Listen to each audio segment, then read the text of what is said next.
Bonjour et bienvenue à la série Un objet, deux regards, le site Cartier-Roberval et ses collections.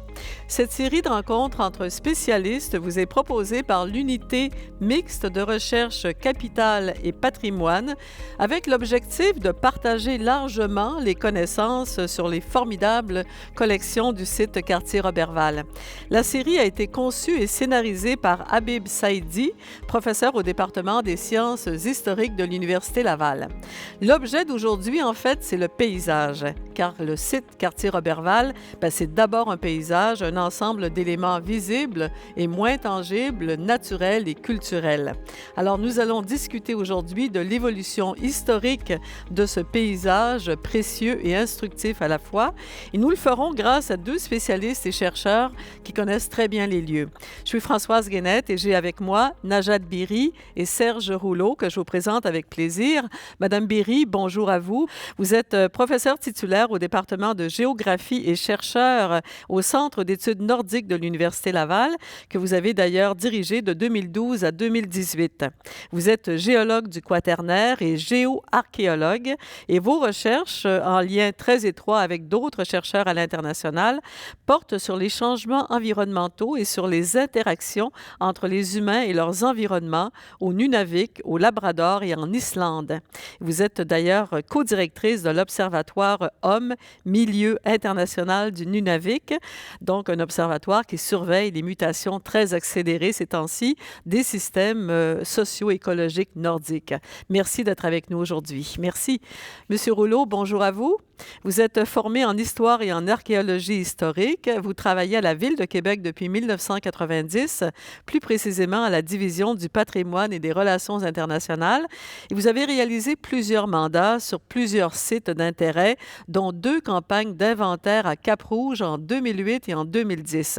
Des projets qui étaient réalisés conjointement par la Ville de Québec et la Société historique de Cap-Rouge. Alors d'abord, dans un premier temps, j'aimerais que vous nous en disiez un peu plus sur vos domaines d'expertise, mais aussi sur vos liens avec le site Cartier-Roberval. Madame Biri, je commence avec vous. Vous avez rédigé plusieurs rapports donc sur le site Cartier-Roberval que vous connaissez depuis les débuts des fouilles, pratiquement, 2006, je crois. Oui, tout à fait. Donc, mes expertises à moi, c'est en géologie du Quaternaire et aussi donc en géographie physique. Alors donc, quand on parle de géologie du Quaternaire, géographie physique, donc on implique la sédimentologie, la stratigraphie, la minéralogie, et donc j'utilise toutes ces approches méthodologiques issues de ces disciplines pour étudier donc les sites archéologiques. Donc, entre autres, c'est une partie donc vraiment de mon expertise, c'est en géoarchéologie. Alors, donc, ces méthodes, ces approches, je les utilise pour étudier les sites archéologiques avant leur occupation, pendant leur occupation et après leur occupation. Alors, justement, donc, pour Cartier-Roberval, donc, les fouilles déjà en 2006, donc, une première partie des travaux de terrain qui ont concerné les fouilles. Donc, j'ai participé pour donc, étudier en réalité les dépôts, le paysage aussi. Et donc, les rapports que j'ai remis, c'était en 2007. Donc, j'ai remis un en mars, puis l'autre en automne 2007. Puis, par la suite, donc, il y avait d'autres rapports. Voilà.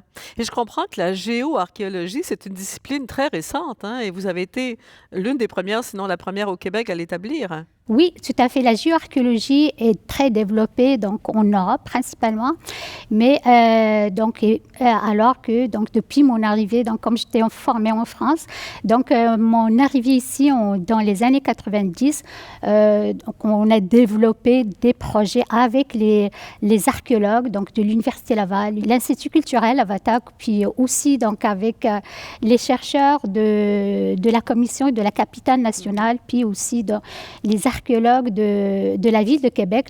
Donc, la géoarchéologie, ça veut dire donc vraiment intégrer les sciences de la Terre et l'archéologie pour mieux comprendre vraiment l'évolution des sites archéologiques.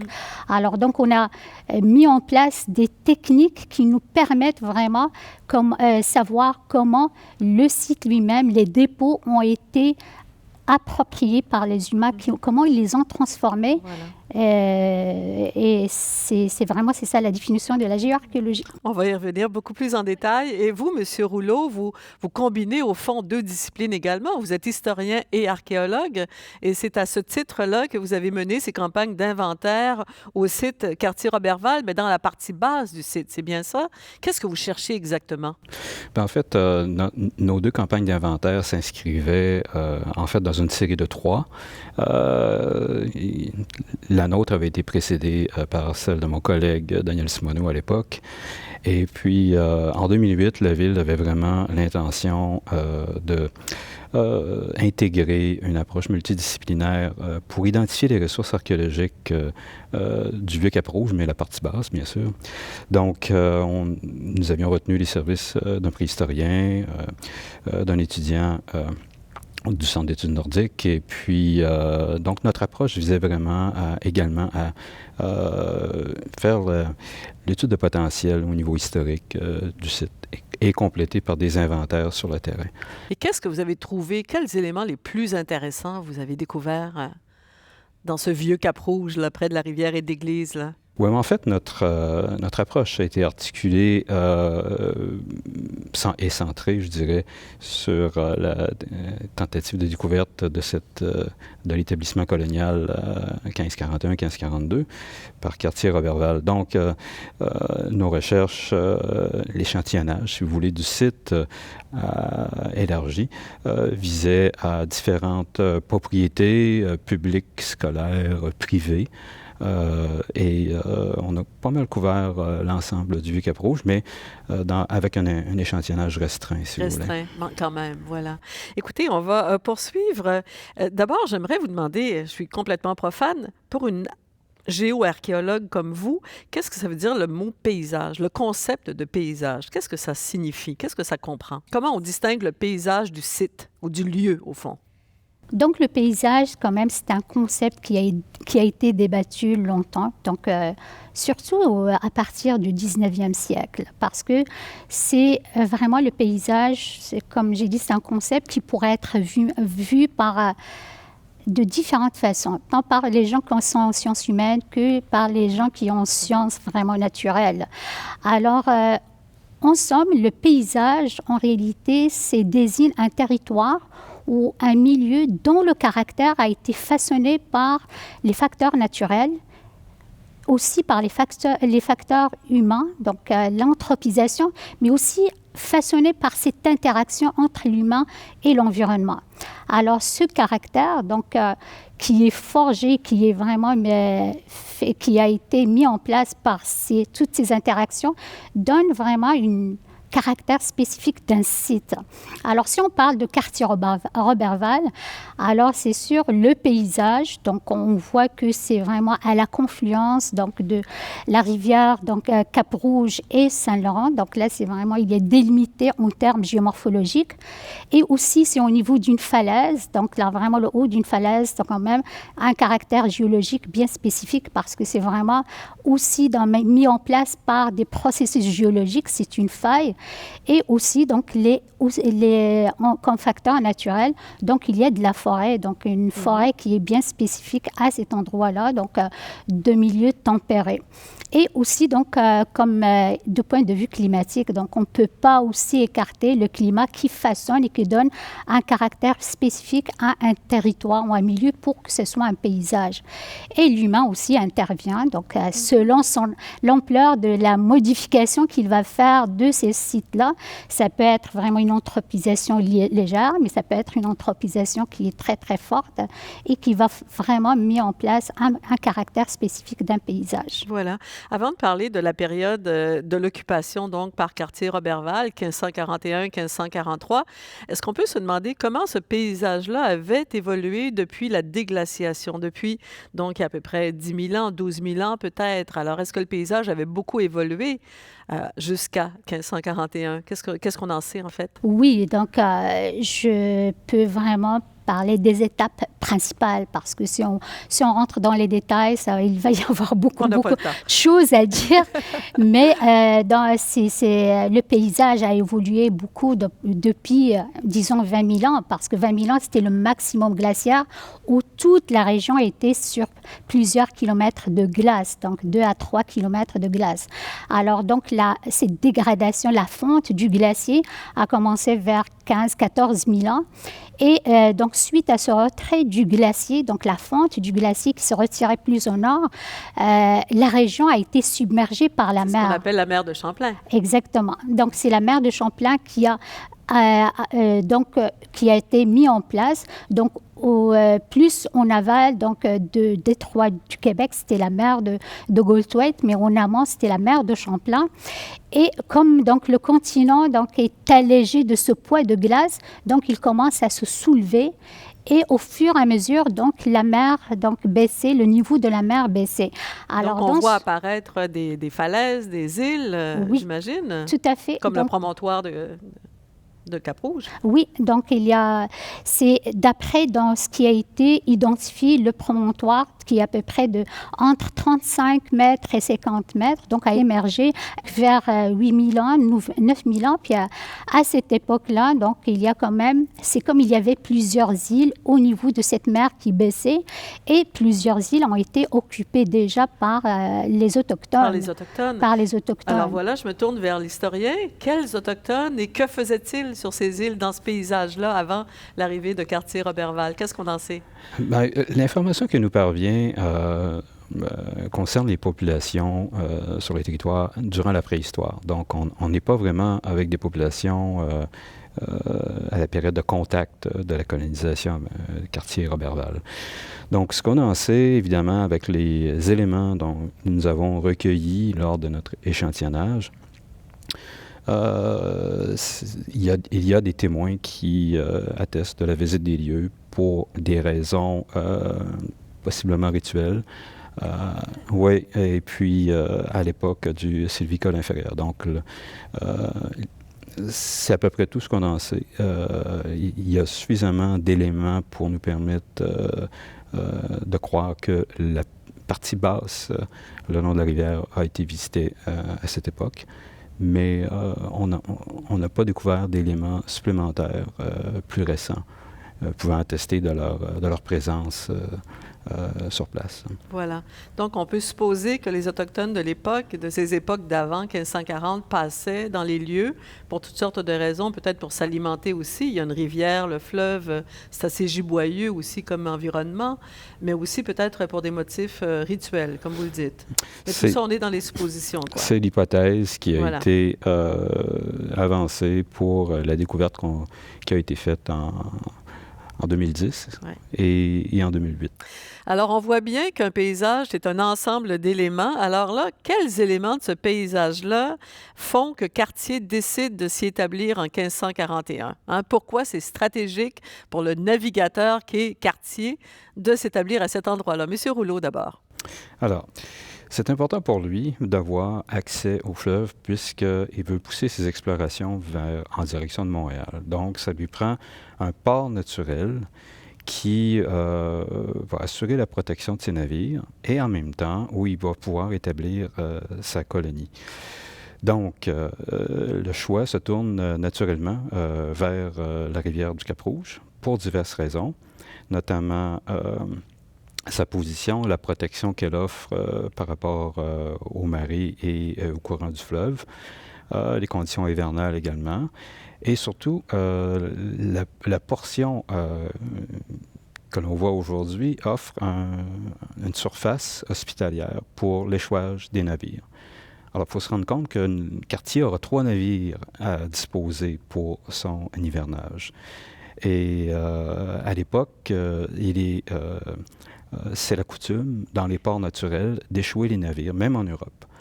Donc, les conditions qui sont réunies à Cap-Rouge, avec la proximité du promontoire, la proximité de la rivière et la plaine qui est située à côté, permettent à Cartier d'assurer la protection de ses navires, tout en créant cet établissement et demeurer à même de communiquer ailleurs dans le pays.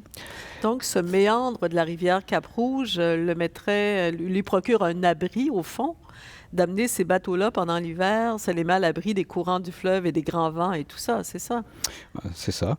Donc, il y a 2 secteurs, notamment le secteur ouest de la rivière dans la courbe et l'entrée de la rivière, qui ne sont pas propices au mouillage des navires, si on veut. Et c'est vraiment la portion centrale qui va offrir le lieu où les navires peuvent être en hivernement. Donc, cet élément-là étant validé, nous avons, évidemment, par la consultation des cartes et plans historiques, nous avons établi que le cours de la rivière n'avait pas changé tant que ça au cours des siècles, jusqu'à l'époque de Cartier. Et donc, on arrive à l'interprétation, si vous voulez, que le secteur pour l'hivernage des navires se situait, grosso modo, face à l'église et un peu plus à l'est. De là, nous pouvons anticiper qu'il y a eu construction sur la terre ferme d'éléments pour la protection de ces navires. Est-ce que c'est le fort d'en bas ou est-ce que ce sont des éléments avancés? On ne sait pas, si bien que nos inventaires archéologiques ont permis d'aller revisiter certains éléments de drainage qui avaient été identifiés lors d'une surveillance à l'époque de l'ancienne municipalité de Cap-Rouge. Et on a pu mettre au jour un système de drainage souterrain assez caractéristique des drainages de l'époque du régime français. Donc, une canalisation, en quelque sorte. C'est une canalisation, oui, mais qui n'a aucune appartenance à l'époque moderne, à l'époque du 19e siècle, si vous voulez. Donc, ce qu'on a, c'est qu'on a une facture d'une canalisation souterraine qui a été aménagée en pierre sèche et qui s'apparente à d'autres canalisations similaires qu'on a déjà trouvées à Québec au 17e siècle, par exemple, dans les jardins du gouverneur. Et puis, il n'y a absolument aucune raison pour l'implantation de cette canalisation à cet emplacement. Sinon que on pense que ça pourrait être associé à l'aménagement du site à l'époque de Cartier-Roberval. Monsieur Rouleau, est-ce que Cartier n'avait pas une autre raison de choisir Cap-Rouge plutôt que de retourner, par exemple, à la rivière Saint-Charles, qu'il connaissait bien, puisqu'il s'en était servi en 1535? Absolument. En 1535, lors de son séjour durant l'hiver, le long de la rivière Saint-Charles. Il a côtoyé tout au long de l'hiver, évidemment, les Iroquois du Saint-Laurent qui habitaient à Québec. Donc, ils étaient situés à une demi-lieue de marche, donc quand même assez près. Et rapidement, il y a eu des tensions entre les deux communautés. Et puis, on connaît l'épisode du scorbut, bien entendu, puisque les liens étaient coupés, l'approvisionnement que pouvaient apporter les Iroquois n'existait plus. Et Cartier a senti le besoin de fortifier le lieu d'hivernement de son expédition. Donc, suite à cette expérience, il voulait certainement s'éloigner du village principal qui était à proximité de la rivière Saint-Charles. Revenons aux éléments physiques du paysage. On a parlé beaucoup de la section d'en bas, au fond, mais le promontoire lui-même, est-ce qu'il n'avait pas une valeur stratégique en lui-même? Parce que quand on est sur le promontoire, vraiment au confluent, mais sur la pointe, on voit partout, au fond. Madame Biry? Tout à fait. Donc, on peut voir tant le fleuve d'un part et d'autre, donc vers l'amont comme vers l'aval, mais aussi on peut avoir toute une vue sur la rivière, donc la vallée de Cap-Rouge, donc entre les deux falaises. En plus de ça, c'est quand même un replat où on peut vraiment pouvoir mettre des établissements. Et aussi, il y a la forêt, donc qu'on pourrait utiliser, puis qui a été utilisée pour la construction de certaines parties du fort en haut. Oui. Donc, c'est un lieu quand même très intéressant. Donc, puis en plus, fort probablement, donc, pour la navigation, comme a dit M. Rouleau, donc c'est approprié. Donc c'est un milieu qui est vraiment où les caractéristiques peuvent vraiment attirer les humains pour s'établir. Puis en plus, c'est vraiment une belle région, donc magnifique tant l'été que l'hiver. Oui, c'est ça. Et on comprend bien que Cartier, un navigateur, ait vu tout de suite les possibilités là, en termes de sécurité de navigation. Puis on voit aussi qu'est-ce qu'on a trouvé comme élément justement d'utilisation de ce paysage. Hein? Vous avez évoqué le fort d'en haut. Est-ce qu'on a trouvé d'autres traces d'installation des humains, bien sûr, évidemment, là, mais qu'est-ce qu'on a trouvé? Quelles traces ont été vraiment clairement identifiées de construction de bâtiments, c'est-à-dire, par exemple, Madame Berry? Oui, c'est un site vraiment qui est très, très riche. Donc, c'est comme d'après donc, les travaux qui ont été faits, donc déjà il y avait plusieurs essais pour trouver où se trouve cet établissement du fort en haut. Donc il y avait des essais jusqu'à en réalité 2005. Puis 2005, c'était comme par hasard, c'est ça, la commission de la capitale nationale voulait mettre en place genre d'observatoire. Donc comme c'est un milieu un lieu qui est magnifique en termes de paysage. Donc, un observatoire a été planifié pour que ce soit mis. C'est par hasard, donc on a identifié des morceaux de muret. Et c'est là où c'est parti, donc la découverte, donc parce qu'il y avait des essais, mais plus vraiment du côté du parc Cartier-Roberval. Donc, c'est plus un peu vers le nord. Alors, donc, c'est comme la découverte, ça a été faite vraiment d'une façon accidentelle, mais c'était une belle découverte. Puis, c'est à partir de là, donc, il y avait des fouilles qui ont vraiment... on a pu trouver des murets qui sont maçonnés, donc qui témoignent de la présence de bâtiments, au moins de 3 bâtiments, et qui ont été vraiment bien localisés parce que donc, les fouilles ont suivi ça. Puis aussi, donc, comme il y avait plusieurs experts qui ont travaillé sur le site, donc on a pu trouver plusieurs évidences complémentaires. Alors, comment la forêt a été utilisée?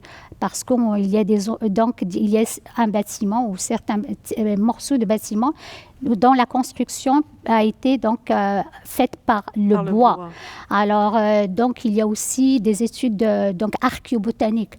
Donc, comment vraiment les gens, ils se nourrissaient de quoi? Est-ce que c'est vraiment de la nourriture qui venait de l'Europe ou est-ce que c'est vraiment de la nourriture locale? Donc, il y a des restes végétaux qui identifient quand même. Il y avait donc des graines de raisin, donc de la vigne peut-être. Oui. Alors, donc, il y avait aussi pour savoir est-ce qu'il y avait du jardinage. Donc, il y avait des vestiges, donc des signatures quand même, oui. Donc, il y avait certains, donc, pour avoir un peu de légumes, même, donc, il y avait des spécialistes qui ont travaillé pour identifier ce qu'on appelle des restes silicifiés. Donc, ce sont les phytolithes pour dire, c'est ça, il y a dans certaines régions, donc plus au nord, donc qui étaient même labourées. Même il y a vraiment des indications qu'il y avait de l'orge ou du blé. Ah oui, d'accord. Oui. Une grande variété d'usages, au fond, pour ce paysage-là. Hein? C'est ce que déjà, même si on manque encore d'informations et on pourrait en trouver davantage, j'imagine, en fouillant encore plus largement, mais on sait déjà qu'il y a eu, à cet endroit, plusieurs usages différents. Et pourtant, tout ça s'est passé en 2 ans. C'est ça qui est incroyable, au fond. Parce qu'après le départ des Européens, après 1543, le paysage a continué d'évoluer. C'est intéressant de rappeler comment ça s'est fait. Hein, parce qu'il y avait tellement de possibilités. Et là, qu'est-ce qu'on en sait? Est-ce que c'est devenu... D'abord, est-ce que ça a été complètement inoccupé pendant 100 ans, 200 ans? Monsieur Rouleau, qu'est-ce qu'on en sait? Oui, absolument. Mais j'aimerais revenir un petit peu sur le sujet abordé au niveau des fouilles et du potentiel archéologique. Je dois vous avouer que avec le recul, ce qu'on peut constater, c'est qu'on est vraiment au début de l'aventure, si vous voulez, documentaire pour ce site, tant au niveau du promontoire qu'au niveau de la partie basse. et pour diverses raisons. Un, l'état fragmentaire des données. Deux, la faible profondeur des sols sur le promontoire fait en sorte que, évidemment, le promontoire a été occupé au 19e siècle par une villa. Et il y a eu de la mise en culture et tout ça. Tout ça a bouleversé aussi les sols, si vous voulez. Donc, la lecture stratigraphique est beaucoup plus difficile. Et pour la partie basse, là où la matrice de sol est beaucoup plus importante, si on veut, l'échantillonnage est quand même assez restreint. Donc, je vous dirais, pour vraiment regarder ça avec une certaine perspective, la connaissance demeure encore à acquérir pour cette aventure-là, compte tenu du fait que les sources historiques, jusqu'à présent, ne nous ont pas livré grand-chose en termes du déroulement de la vie sur cette colonie. Est-ce qu'on en sait plus sur ce qui s'est passé après? Oui. Par exemple, après le départ donc, de Cartier 43 de Roberval, et qu'est-ce qui se passe à ce moment-là? Est-ce que le site redevient presque vierge? Est-ce que les Autochtones continuent d'y passer? Il y a fort à parier que les Autochtones l'ont visité. Ne serait-ce que pour incendier les bâtiments et prélever le fer, le métal qui était impliqué dans les constructions. D'ailleurs, c'est une des thèses également, une des hypothèses qu'après le départ de Cartier, les installations auraient été incendiées. Après celui de Roberval, il est à peu près certain qu'on a incendié le tout. Et par la suite, il y a une période un peu... il faut attendre, comme vous le savez, il faut attendre la Fondation de Québec. Donc, le régime français. Le régime français qui débute en 1608 par un comptoir, Samuel de Champlain. Alors, il y a quand même un épisode, un arrêt, si vous voulez, au niveau des visites européennes, mais ce qui n'empêche pas les visites autochtones sur le site. Mais il faut attendre 1640 pour qu'il y ait distribution des terres, vraiment, morcellement. Et là, les terres ne sont pas immédiatement mises à exploiter, si vous voulez. Mais tranquillement, au 17e siècle, il va y avoir des gens qui vont cultiver les sols dans cette partie-là. Parce que ça devient une seigneurie, c'est ça, tout ce territoire-là? Absolument, on parle de la seigneurie de Goderville, alors qui est une seigneurie qui va durer, là. Les points principaux à ce niveau sont évidemment un moulin à scie qui est implanté un petit peu plus haut. Sur la rivière Cap-Rouge. Oui, mais plus haut. En dehors du site de la zone dont on parle. Et il va y avoir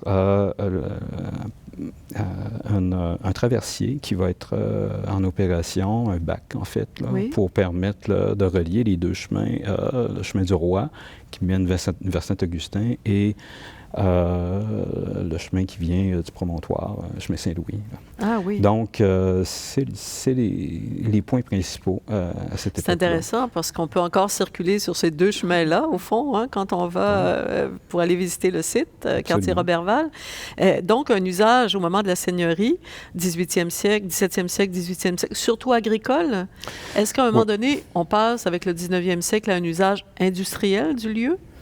Bien, en fait, c'est surtout l'exploitation du bois vers 1820 dans le secteur. Donc, les anses sont de chaque côté du fleuve, sont accaparées graduellement par les commerçants du bois. Et puis, on transforme le bois, on le découpe et on l'exporte en Europe. Et puis, la population ouvrière qui va travailler là va amener la création d'un noyau institutionnel dans la partie basse de Cap-Rouge. Donc, l'église, le couvent, l'école, tout ça absolument, se fait à peu près à la fin du 19e siècle. Le presbytère. Autour des années 1858, 59, 60, là. Donc, on est vraiment à cette époque-là, mais quoi qu'il y avait une population aussi ouvrière qui travaillait à l'exploitation du bois. Donc, c'est vraiment là. Par la suite, sur la rive droite, va s'implanter la poterie de Cap-Rouge, qui est une manufacture de céramique. alors vers les années 60. Donc, le paysage commence un petit peu à changer. On utilise la rivière, évidemment, pour transporter les marchandises de cette manufacture. Donc, il y a un quai. Il y a un quai? Oui, pour l'amarrage. Il y a le pont. Il y a aussi le pont qui est construit. Oui, il y a aussi un pont à cette époque-là, au 19e, et on va aménager également les rives de la rivière. Et c'est probablement, comme Mme Berry le mentionnait, il y a eu des épisodes d'inondation à un moment donné au 19e siècle et au 20e siècle. Donc, les constructions en bois autour de la rivière, l'embouchure de la rivière, ont probablement joué un rôle dans la rétention des glaces en provenance du fleuve, là aussi, pour favoriser ces inondations. Est-ce que ce qui frappe aujourd'hui à Cap-Rouge, et c'est la première chose, on le voit de si loin, c'est le fameux tracel, le fameux pont de voie ferrée, le pont aérien, au fond. Et ça date de quand? Parce que ça, c'est un élément incontournable de ce paysage-là maintenant, qui, voilà, ça date de quand, ça, ce pont de chemin de fer? De l'implantation du chemin de fer, bien sûr, de le relier au réseau, 1906-1910. Début du 20e siècle seulement. Oui, absolument. Là, c'est l'ultime impact visuel de l'industrialisation, si on veut. Et à la même époque, là, il y a comme une volonté aussi de faire de Cap-Rouge un port de mer, de favoriser l'arrivée des industries comme la monographie locale l'a mentionné. Donc, il y a vraiment là un contexte favorable à l'implantation et le développement de ce secteur qui sera arrêté, évidemment, par la dépression économique qui s'en est suivie. Des années 30, oui. Oui. Alors là, la poterie de Cap-Rouge, la manufacture va, évidemment, l'industrie du bois n'est plus. La manufacture va fermer ses portes. Alors, c'est fascinant parce qu'on voit qu'avec tous ces soubresauts, au fond, de l'économie et de l'histoire, le paysage se modifie, mais profondément depuis ces derniers siècles. Voilà. Oui, en réalité, le paysage, il est en évolution perpétuelle. Donc, ça change en fonction tant du climat, mais en fonction des activités humaines. Alors, toute cette évolution peut être très progressive si on tient compte des facteurs comme naturel, géologique, où ça prend des milliers d'années, quand on parle de glaciation, déglaciation. Mais parfois, donc là, il peut y avoir une évolution ou des changements drastiques, carrément, si on parle de glissement de terrain, mais quand l'humain vraiment intervient, là, les changements peuvent être drastiques. On a quand même l'impression que sur le promontoire, il y a eu moins de changements que dans la partie basse. Ça a été plutôt résidentiel. M. Rouleau faisait allusion à l'achat de ce terrain par la famille Atkinson.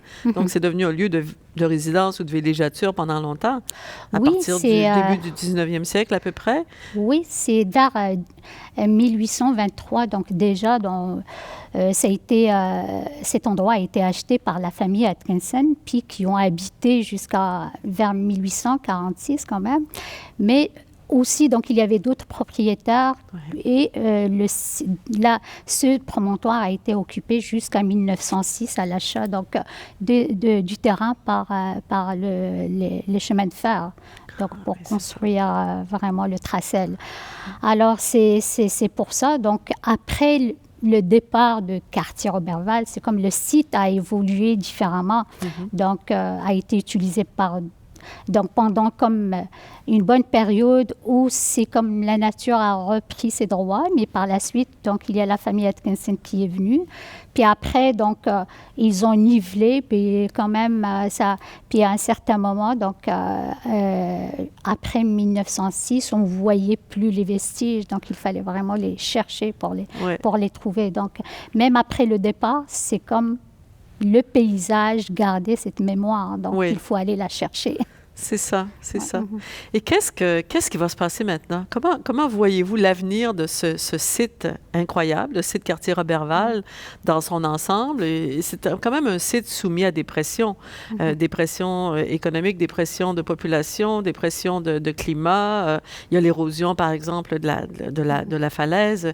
Est-ce que c'est comment on peut préserver et essayer dans l'avenir de continuer de pouvoir interpréter ce site-là pour les spécialistes que vous êtes, historiens, archéologues, géologues. Oui, mais je crois que d'un point de vue de l'archéologie, notre démarche visait essentiellement à percevoir dans le paysage actuel les vestiges des paysages passés. Donc, puis on en a trouvé, il en subsiste encore actuellement.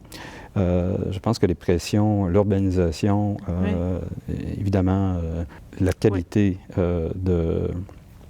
des constructions seront un facteur assez important pour le maintien de ce paysage ou des vestiges des paysages passés. Je pense que maintenant, on vit dans une société qui est beaucoup plus sensible à ces enjeux que ça ne l'était par le passé.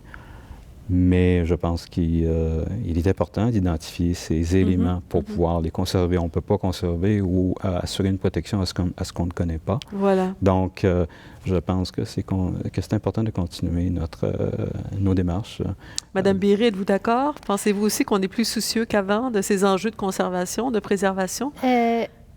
Oui, un peu plus qu'il y a une dizaine, vingtaine d'années, là, je pense, parce qu'on voit avec... à mon point de vue, on voit quand même l'impact du réchauffement climatique d'une façon claire. Donc, il faut agir, mais on voit aussi l'impact de l'humain quand il a anthropisé. Donc, c'est comme on s'est réveillé, il faut faire quelque chose. Alors, si on revient sur le promontoire du site Cartier-Roberval, on voit que la falaise est en train de s'effriter d'une façon vraiment quand même problématique. Donc, c'est comme... il peut y avoir une perte de patrimoine culturel et ceci vraiment c'est à cause de l'humain, mais aussi à cause des changements climatiques. Donc, quand on passe effritement, donc on a des redoux pendant l'hiver, puis c'est le fait d'avoir gel et dégel. Donc, les fragments vont vraiment s'effriter, puis ils peuvent être dégradés. Puis, donc, la falaise, le promontoire est en train d'être grugé par cette érosion qui se fait. Alors, ça aussi, donc, ça serait bien de travailler ensemble, mais quels sont vraiment les moyens appropriés, durables, pour préserver ce milieu. Donc, il ne faut pas vraiment arriver avec des solutions drastiques pour dire, OK, donc là, on va fermer ou on va vraiment mettre en place des mesures drastiques, mais trouver les moyens durables qui, en même temps, donc, pour protéger quand même le patrimoine culturel, mais aussi, comme a dit M. Rouleau aussi, donc, on est vraiment au début de toutes ces découvertes. Mais c'est bien de ne pas trop découvrir parce qu'il faut laisser pour la génération future aussi.